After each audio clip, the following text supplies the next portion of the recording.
everyone, welcome to my vlog. So yun, pupunta po kami ng Concepcion dahil mangunguha po kami ng gawa with Juliet. So, yan, di ba ang pogi? Anong masasabi niyo sa driver ko, guys?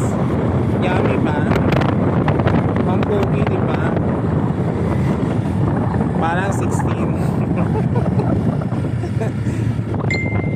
Parang 60 lang is pag-iisip niya, guys. Pero matanda na yan. 22 na yan, guys. Pero ano, baby face.